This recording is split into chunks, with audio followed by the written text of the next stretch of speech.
One of the greatest questions that we can ever ask while living on this earth is, what should I do to inherit heaven? মই অনন্ত জীবন পাবৰ কাৰণে কি কৰিব লাগিব? এই প্ৰশ্ন অকল মোৰেই নহয়, হাজাৰ হাজাৰ লোকৰ, বিভিন্ন ধৰ্মাৱলী লোকৰ বহু বছৰ ধৰি এই প্ৰশ্ন তেওঁলোকৰ হৃদয়ত আছে আৰু তেওঁলোকে সোধে। আমি বাইবেলতো এজন ব্যক্তিৰ বিষয়ে পাওঁ যিয়ে নেকি এই প্ৰশ্ন যীশুখ্ৰীষ্টক সুধিছিলে আৰু সেই সময়ত যীশুখ্ৰীষ্টই কি উত্তৰ দিছিলে আৰু কেনেকৈ শিকাইছিলে সেই কথা আজি আমি এই ভিডিঅ'ত শিকিম। আৰু আমি শিকিম দুটা এনেকুৱা লেসন যিয়ে নেকি আমাৰ জীৱনত এপ্লিকেবল হ'ব আৰু সেই লেসনবোৰৰ পৰা আমি কি শিকিব পাৰোঁ। বহুত কমন লেসন আমি কেতিয়াও ৰিয়েলাইজ নকৰোঁ আৰু সেই কথাবোৰ আমি জানিলে হয়তো অবাক হ'ব পাৰোঁ আৰু বহুত সময়ত আমি ভাবোঁ সেইবিলাক ইম্পৰ্টেণ্ট নহয়, কিন্তু সেইবিলাক বহুত ইম্পৰ্টেণ্ট জনা যিয়ে নেকি আমাৰ হৃদয়ত লুকাই আছে। আৰু যীশুখ্ৰীষ্টই সেই কথা ডিচাৰ্ণ কৰি কিনে আৰু মানুহৰ হৃদয়ৰ যি ভিতৰৰ কথাবোৰ ডিচাৰ্ণ কৰি কিনে কি শিকাইছিলে সেই ব্যক্তিজনক পৰাই আমি দুটা লেসন ড্ৰ কৰি আজি আমি শিকিম। প্ৰিয়সকল, মই ব্ৰুন আৰু আপোনালোক সকলোকে আমাৰ চেনেলত স্বাগতম জনাইছোঁ। আপোনালোকে যদি আমাৰ চেনেল নতুনকৈ আছে ছাবস্ক্ৰাইব কৰিব পাৰে আৰু ফেচবুকত থাকিলে ফ'ল' কৰিব।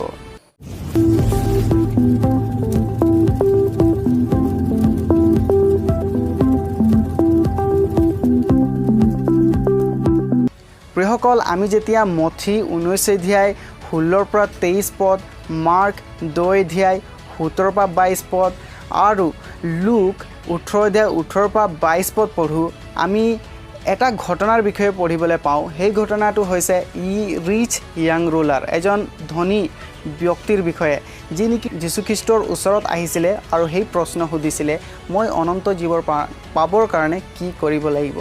আৰু এই ব্যক্তিজনৰ বিষয়ে সৰ্বপ্ৰথমে আমি কিছুমান কথা জানিব লাগিব। সেইটো হৈছে সেই ব্যক্তিজন ৰোমান নাছিলে, তেওঁ এজন জিউছ আছিলে, কাৰণ তেওঁ 10 আজ্ঞাৰ কথা জানিছিলে আৰু প্লাছ কোনো ৰোমান মানুহে যীশুখ্ৰীষ্টক টিচাৰ বুলি কোৱা নাছিলে, যেনেকৈ নেকি এই মানুহজনে আহি যীশুখ্ৰীষ্টক কৈছে গুড টিচাৰ। আৰু এই মানুহজনৰ বহুত ধন সম্পত্তি আছিলে আৰু এটা কথা আমি গম পাওঁ তেওঁৰ যি প্ৰশ্ন সোধা ষ্টাইলত, যে তেওঁ নিজৰ আশ্চৰ্য ধনটো দেখুৱাব বিচাৰি আছিলে আৰু যীশুখ্ৰীষ্টই তেওঁৰ হৃদয়ৰ যি কথা ডিচাৰ্ণ কৰিলে, জানি ল'লে আৰু সেই মৰ্মে তেওঁক উত্তৰ দিছিলে।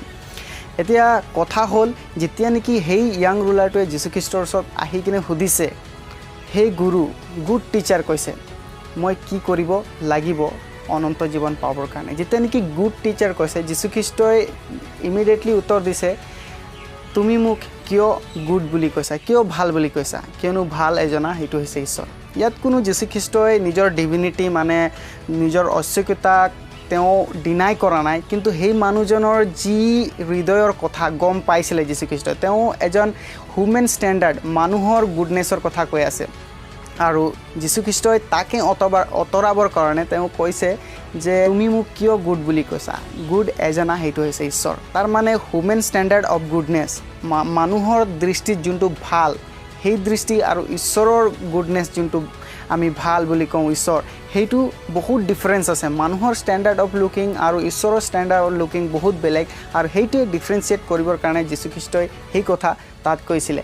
তাৰপাছত আমি চাম, তেওঁ কৈছে মই অনন্ত জীৱন পাবৰ কাৰণে কি কৰিব লাগিব। যীশুখ্ৰীষ্টই কৈছে আজ্ঞাবোৰ পালন কৰা। তাতে সেই মানুহজনে কৈছে যে মই ডেকা কালৰ পৰা এই আজ্ঞাবোৰ পালন কৰি আহিছোঁ। যীশুখ্ৰীষ্টই নিজৰ ওচৰ চুবুৰীয়াক প্ৰেম কৰিবা বুলি কোৱাৰ লগে লগে আৰু 6টা আজ্ঞা সেই য়াং ৰুলাৰজনক কৈছিলে, যি নেকি 10 আজ্ঞাৰ ভিতৰত পৰে। আৰু সেই আজ্ঞাবোৰ শুনাৰ পাছতো যেতিয়া কৈছে মই এই আজ্ঞাবোৰ পালন কৰি আহিছোঁ, যীশুখ্ৰীষ্টই কৈছে তেতিয়াহ'লে তুমি যোৱা আৰু তোমাৰ সকলো ধন সম্পত্তি বেছি দুখীয়া দৰিদ্ৰক দিয়া আৰু মোৰ পিছ হৈ লোৱা। সেই কথা যেতিয়া সেই য়াং ৰুলাৰজন শুনিলে, তেওঁ দুখিত হ'ল আৰু গুচি গ'ল। আৰু বাইবেলে কয় যে সেই মানুহজনৰ মানে বহুত ধন সম্পত্তি থকাত তেওঁ দিব নিবিচাৰিলে, সেইকাৰণে তেওঁ এৰি গুচি গ'ল। এতিয়া কথা হ'ল, যীশুখ্ৰীষ্টই আমি জানো, যেতিয়া আমি ইফিচিয়া 2 অধ্যায় 8 আৰু 9 পদ পঢ়োঁ, তাত কৈছে অনুগ্ৰহৰ দ্বাৰাই বিশ্বাসত আমি পৰিত্ৰাণ পালোঁ।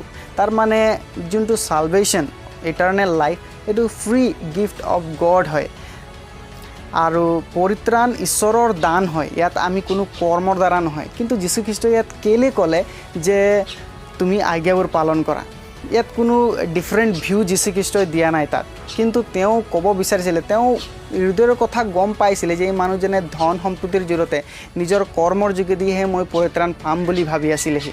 কিন্তু সেই কথা যীশুখ্ৰীষ্টই গম পালে যে তেওঁ ধন সম্পত্তিৰ জৰিয়তে পৰিত্ৰাণ পাম বুলি, নিজৰ কৰ্মৰ যোগেদি পৰিত্ৰাণ পাম বুলি ভাবি আছে। সেইকাৰণে তেওঁ ক'লে আজ্ঞাবোৰ পালন কৰা, আৰু তাতো বহুত কথা সোমাই আছে।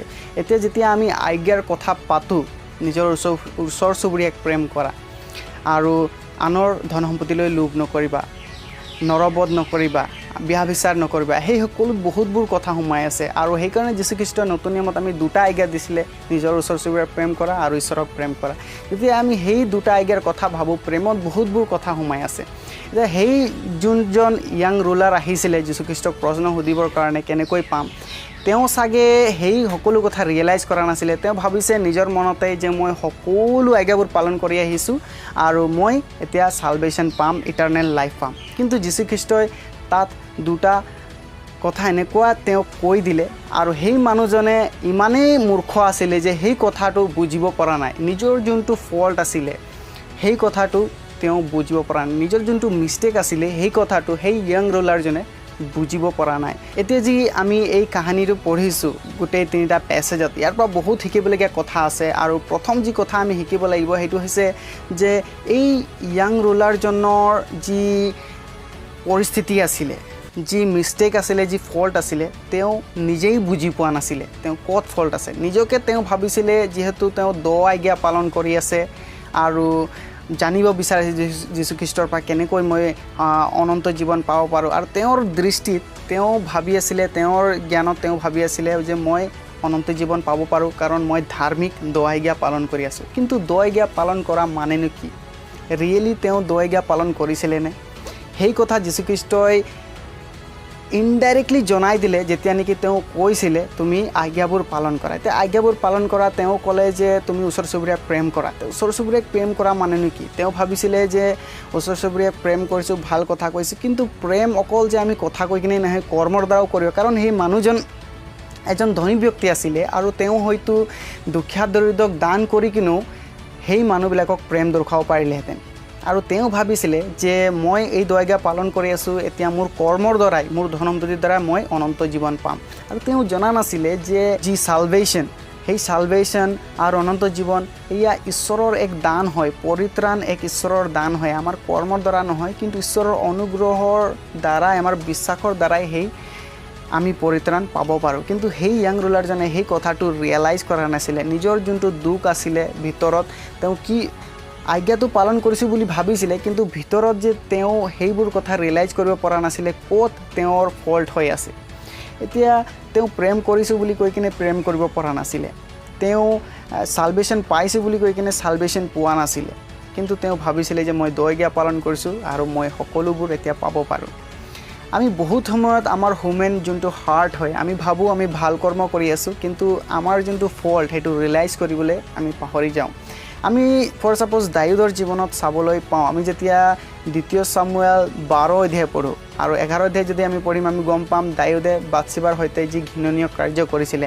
আৰু সেই ঘৃণনীয় কাৰ্য কৰাই নহয়, যি বাথছেবাৰ স্বামী তেওঁকো যুদ্ধক্ষেত্ৰত এনেকুৱা জেগাত থৈ কিনে মৰাই দিলে য'ত নেকি মানুহ বহুত ষ্ট্ৰং আছিলে, শত্ৰুবোৰে তাত আগত থৈ কিনে তেওঁক মাৰি পেলালে আৰু বাথছেবাৰ সৈতে সেই ঘৃণনীয় কাৰ্য কৰিছিলে। তাৰপাছত আমি যেতিয়া 2 চামুৱেল 12 অধ্যায় পঢ়োঁ, তাত নাথান ভাৱবাদী ঈশ্বৰৰ দ্বাৰা পঠোৱা হৈছিলে, আৰু নাথান ভাৱবাদীয়ে কৈছে কোনো এখন নগৰত 2জন ব্যক্তি আছিলে, এজন ধনী এজন দুখীয়া, আৰু সেই ধনী ব্যক্তিজনৰ ওচৰত বহুত মেৰ পোৱালি আছিলে, বহুত ধন সম্পত্তি আছিলে আৰু বহুত জীৱ জন্তুবোৰ আছিলে, কিন্তু সেই দুখীয়াজনৰ ওচৰত অকল এজনী মেৰ পোৱালি আছিলে, যাক নেকি বহুত লালন পালন কৰিছিলে, যি খাইছিলে খুৱাইছিলে, য'ত শুইছিলে তেওঁ তাতে শুৱাইছিলে।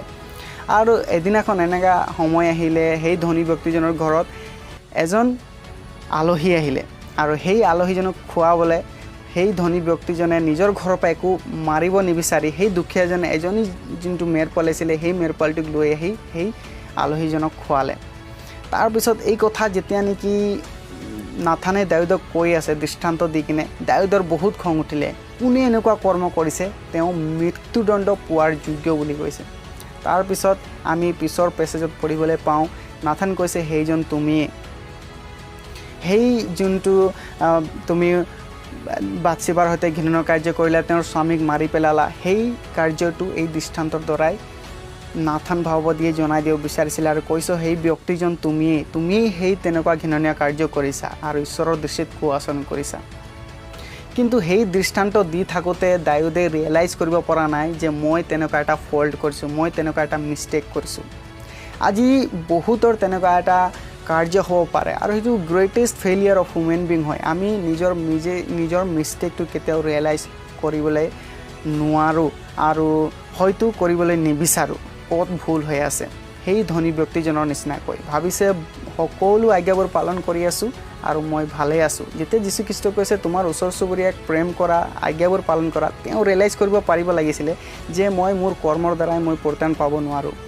মোৰ যিমান সম্পত্তি আছে মই প্ৰেম কৰা মানে মই ওচৰ চুবুৰীয়াক হেল্প কৰিব পাৰিব লাগিব, আনক মই সহায় কৰিব পাৰিব লাগিব, মোৰ যি সামৰ্থ্য আছে। সেই কথা তেওঁ ৰিয়েলাইজ কৰিব নোৱাৰিলে। নিজৰ ফল্টক, নিজৰ যি দুখ আছিলে, নিজৰ যি পাপ আছিলে সেইটো তেওঁ ৰিয়েলাইজেই কৰিব নোৱাৰিলে যেতিয়া নেকি যীশুখ্ৰীষ্টই তেওঁক শিকাই আছে।